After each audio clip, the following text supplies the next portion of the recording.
Alors qu'il ne reste que 2 matchs de prépa et que la reprise de la Ligue 1 se rapproche de plus en plus, l'OM accélère sur son mercato avec les départs d'Ismaïla Sarr, d'Amavi et l'arrivée attendue de Valentin Carboni. C'est maintenant Derek Cornelius qui est attendu à l'OM puisqu'un accord total a été trouvé. On va en parler dans l'épisode d'aujourd'hui en évoquant aussi l'intérêt de Nice pour Chancel Mbemba et les dossiers Zetterer, Sildilia et Tchatchoua. De votre côté, quel est votre avis sur le potentiel départ de Chancel Mbemba à Nice? Est-ce que vous comprendriez qu'il soit vendu à un club concurrent, ou alors faut-il lui trouver une porte de sortie à l'étranger dans la mesure du possible? J'attends votre ressenti en commentaire. On commence sans plus attendre avec le départ d'Amavi à Brest qui a été officialisé par les deux clubs. Le SB29 explique qu'il a signé libre pour 1 an plus une année en option après avoir résilié son contrat à l'OM. C'est une super bonne nouvelle parce que ça allège vraiment la masse salariale. Pour rappel, il était autour de 240 000 € mensuels depuis qu'il avait prolongé, mais il n'a plus porté le maillot olympien depuis le 2 janvier 2022 et une entrée de quelques minutes contre Chauvigny en coupe. Depuis, il a enchaîné 3 prêts mitigés à Nice, Retafe et Brest.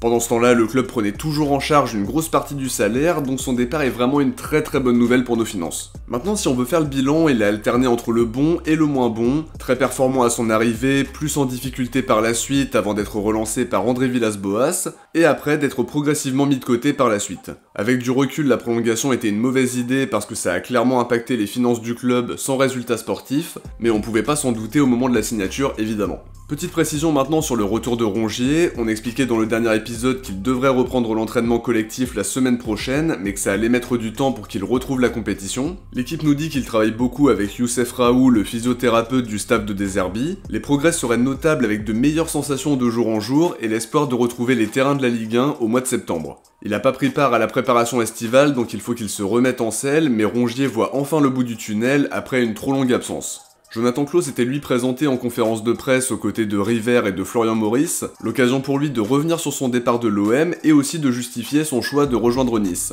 Il explique que l'environnement et le calme qui règne autour du club l'a convaincu de venir, il dit vouloir se retrouver dans le travail, dans le sérieux et éviter les bruits de couloir. Une déclaration très surprenante puisque Longoria et Benassia avaient clairement pointé du doigt son comportement parfois limite et une tendance à s'économiser pour ne pas louper l'Euro avec les Bleus. Son hygiène de vie a souvent été questionnée, on n'a pas vu son leadership pendant les périodes compliquées alors qu'il est international français et que ça devait venir de joueurs comme lui. Je trouve quand même la déclaration vraiment maladroite. Cela dit, j'oublie pas les belles choses qu'il a réalisées ici, mais j'aurais aimé que son passage se termine sur une note beaucoup moins négative, c'est vraiment dommage. Dans le prolongement de la présentation de Klaus en conférence de presse, Florian Maurice a été questionné sur le dossier Chancel Mbemba. Pour rappel, il y a eu une info de Foot Mercato qui disait qu'ils étaient intéressés par lui mais qu'il espérait mieux notamment sur le plan financier. Le directeur sportif niçois n'a pas démenti l'information en rappelant qu'il était dans une situation compliquée à Marseille, dans le loft à l'écart du groupe et en précisant qu'il ne pouvait pas en dire plus à l'heure actuelle. De son côté, Klaus lui a déjà demandé si un transfert à Nice pouvait le tenter, ce à quoi il a répondu tout simplement « on verra ». La piste semble donc bien concrète, mais perso ça me plaît pas de renforcer Nice en leur vendant Chancel Mbemba. C'est un très bon défenseur qui a fait un passage très réussi à Marseille, même si c'était un petit peu plus compliqué sur la deuxième partie de saison dernière. Je préférerais le voir partir dans un club européen ou dans un club du Moyen-Orient plutôt que de renforcer un concurrent, mais à voir ce qu'il va se passer.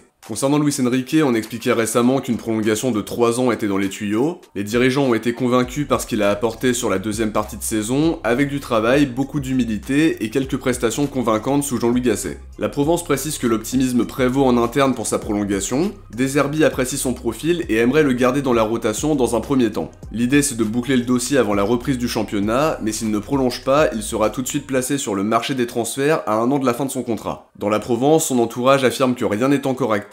Luis Enrique n'a pas encore pris sa décision et apparemment un départ dans un autre club européen n'est pas à exclure cet été, à voir maintenant si ça va se confirmer. Côté arrivée, les positions semblent se rapprocher entre l'OM et Arsenal pour l'arrivée d'Edin Nketiah. On parlait hier d'une nouvelle offre de 20 millions d'euros qui se rapproche des prétentions des Gunners et d'un accord trouvé entre l'OM et Nketiah pour un contrat de 5 ans. On a pu compter sur un directeur sportif improvisé avec Aubameyang qui le connaît bien pour l'avoir côtoyé à Arsenal et qui lui a visiblement conseillé de venir à Marseille comme on peut le voir à sa réponse au tweet d'un supporter marseillais. Edin Nketiah serait chaud à l'idée de venir mais il faut trouver un accord avec les Gunners sans que ce soit à un prix excessif non plus. Au poste de latéral droit, on parlait du dossier Sildilia il y a quelques jours avec un accord déjà trouvé sur son futur contrat. Il faut maintenant se mettre d'accord avec Fribourg qui va pas le brader alors qu'il est estimé autour de 15 millions d'euros à 2 ans de la fin de son contrat et qu'il se met en vitrine en étant titulaire avec l'équipe de France olympique. Fabrizio Romano affirme que Sildilia fait le forcing pour venir, il a demandé à ses dirigeants de négocier avec les dirigeants marseillais parce qu'il ne veut que l'OM. Fribourg doit d'abord trouver son remplaçant avant d'accepter de le laisser partir, mais comme beaucoup de joueurs sur ce mercato estival, sa priorité c'est l'OM donc ça aide vraiment dans les négos. Florian Plettenberg nous dit que Fribourg a refusé une offre de l'OM qui était autour de 12 millions d'euros. Les négos continuent entre les deux clubs pour trouver un accord, mais le journaliste allemand confirme que le joueur est déjà d'accord avec l'OM sur son contrat.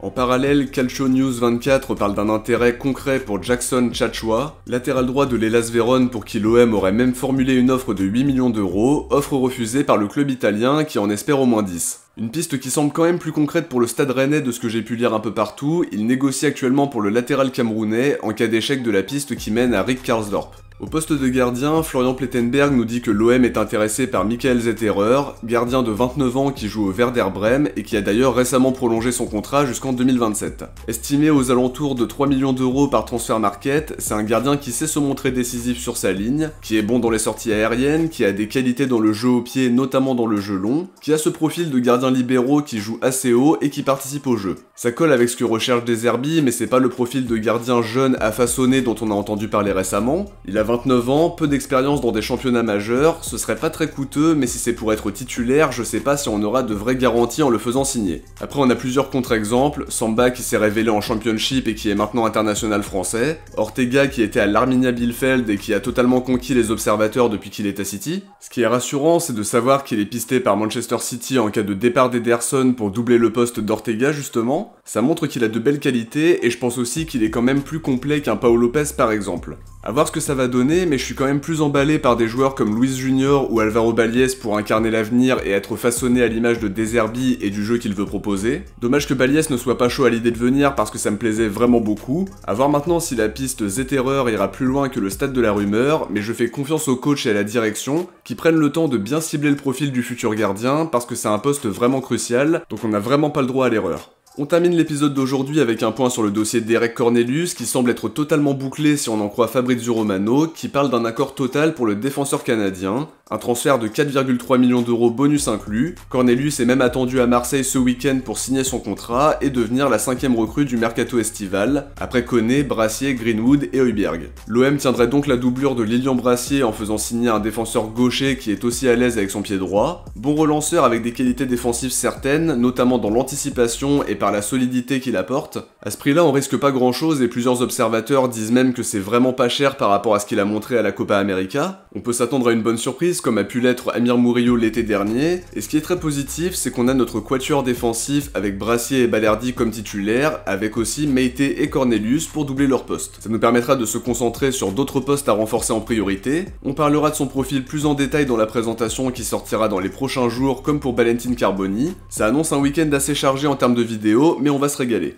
De mon côté, j'arrive à la fin de cette vidéo, j'espère qu'elle vous aura plu, et comme d'habitude, si c'est le cas, n'oubliez pas de laisser un petit like avant de partir, c'est super important pour soutenir la chaîne et permettre à la vidéo d'être mieux mise en avant. Je vous invite à vous abonner en activant la cloche des notifs pour ne rien louper de l'actualité de l'OM. Si vous avez regardé la vidéo jusqu'au bout, écrivez Sildilia en commentaire. Je vous dis à très vite pour de prochaines vidéos, avec probablement les présentations de Carboni et également de Derek Cornelius dans les prochains jours. Ciao, portez-vous bien, et surtout allez l'OM.